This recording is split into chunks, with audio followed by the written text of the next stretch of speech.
Shocking statement. Camilla threw Haz&Meg a two-word curse after Megxit made Sussexes fans blow up. Camilla Parker Bowles, and much of the British royal family, remained tight-lipped after Prince Harry and Meghan Markle announced they were stepping back from their royal duties in 2020. But that doesn't mean they didn't comment on it all.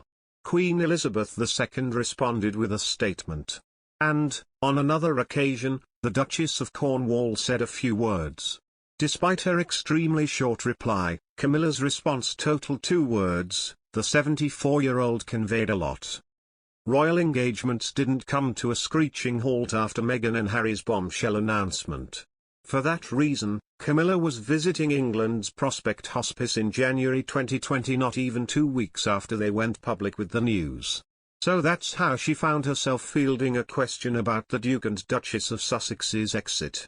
More specifically, how she felt about seeing the possibility of seeing her stepson and stepdaughter-in-law much less. Hello, will you miss Harry and Meghan? ITV journalist Chris Shipp asked the Duchess of Cornwall. There to celebrate the charity's 40-year anniversary, Camilla's face said it all. She looked on for the briefest of moments, possibly working out a response in her head, before putting a smile on her face. Following a short pause she replied, course, before continuing on her way. Camilla and her husband, Prince Charles, are still carrying out their royal duties. Meanwhile, the Duke and Duchess of Sussex continue with their post-senior royal lives in Montecito. While Harry and Meghan's exit may have shocked or upset certain royals, some were, according to a royal biographer, happy with the move. In an updated version of Meghan, a Hollywood princess, author Andrew Morton wrote that some in the Windsor family quietly welcomed the exit. Whether or not Camilla was among the aforementioned group remains to be seen. Ever since they moved to the United States in 2020, Prince Harry and Meghan Markle have been spending much of their time in California. However, the couple made a high-profile visit to New York City in September.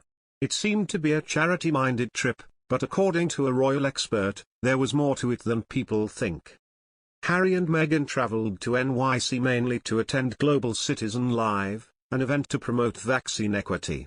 The couple was in the city from September 23 to September 27, and they also took part in other philanthropic efforts.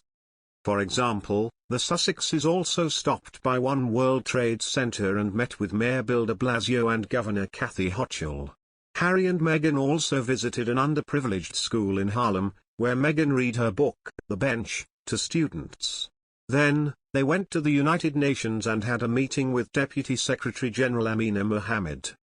Harry and Meghan wrapped up their trip with an appearance at Global Citizen Live, where they gave a speech on stage. According to journalist Jonathan Saccadotti, who has covered the royal family extensively, Harry and Meghan's NYC trip was similar to a royal tour. However, it also seemed to have a different purpose. I think it is interesting because I think Meghan Markle and Prince Harry have aimed themselves at a US market, Saccadotti said, according to Express. Now they are not part of the working royal family. It was fascinating to see them engage in that sort of fake royal tour. Saccadotti added, it was basically just a holiday in New York, and it turns out, from the concealed microphones and the cameraman following them who wasn't known to most of the other press lot there, it seems it was a working trip. A working trip filming for their Netflix series, potentially. If they were filming a reality show or something similar, it couldn't have been further from a royal tour. When royals tour a place, there are often crowds waiting to see them. However, the number of people who turned out to see Harry and Meghan in NYC was not as high as one expect, according to Saccadotti.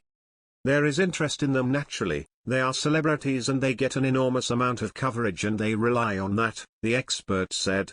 I don't think it is the same kind of attention though. When there is a royal tour you see streets lined with people and people wanting to see what is happening. I think they had to make do with some lower-level officials meeting them and crowds that were underwhelming.